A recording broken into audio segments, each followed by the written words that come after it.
জাল ছাড়া আছে ইলিশ মাছ লাগার জন্য।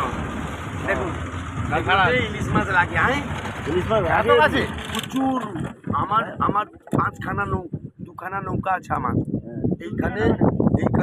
এই জালে মাছ লেগে থাকবে না এখন, টানবে তারা যখন এত বড় বড় ইলিশ মাছ পুরা তাই? হ্যাঁ এত কাছে? হ্যাঁ, এইখানে যে জাল মিলা আছে, ওর লঞ্চটা আছে কোথায় দেখেছো?